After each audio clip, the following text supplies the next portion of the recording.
দিনরাত ২৪ ঘন্টা ফোনের এক প্রান্ত থেকে ভেসে আসছে চিকিৎসকের আশ্বস্ত বাণী। জ্বর, সর্দি থেকে শুরু করে জটিল রোগের পরামর্শ সবই মিলছে 16263 নম্বরে। দেশের টেলিস্বাস্থ্য খাতে সবচেয়ে বড় এই সেবাটি সাধারণ মানুষের কাছে স্বাস্থ্য বাতায়ন নামেই পরিচিত। সংক্রান্ত বিষয়ে সরাসরি ডাক্তারের পরামর্শ। পরিসংখ্যান বলছে এর প্রয়োজনীয়তা কতটা ব্যাপক। কেবল ২০২৫ সালেই এখানে কল এসেছে প্রায় ২.৫ লাখ, আর চালুর পর থেকে মোট সেবা নিয়েছেন ২,৭০,০০,০০০ বেশি মানুষ।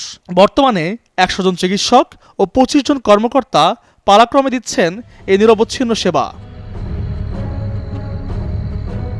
তবে সাধারণ মানুষের এই ভরসার জায়গাটি এখন অস্তিত্ব সংকটে। অভিযোগ, গত ১৭ মাস ধরে এই সেবার বিপরীতে কোনো অর্থ ছাড় করা হয়নি।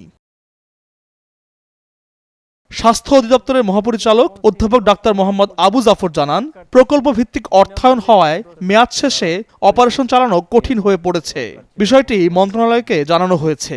এই বাস্তবতা বিবেচনায় বাংলাদেশ সরকার আগামী সাধারণ চিকিৎসা ছাড়াও মানসিক স্বাস্থ্য, প্রজনন সেবা এবং জরুরি অ্যাম্বুলেন্সের তথ্যের জন্য এই হটলাইনটি নিম্ন ও মধ্যবিত্তের বড় অবলম্বন।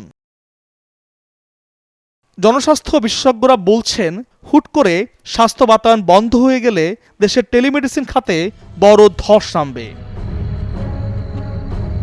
সাধারণ মানুষের ভোগান্তি কমাতে দ্রুত অর্থ ছাড় ও প্রকল্প নবায়নে সরকারের জরুরি হস্তক্ষেপ কামনা করছেন সংশ্লিষ্টরা।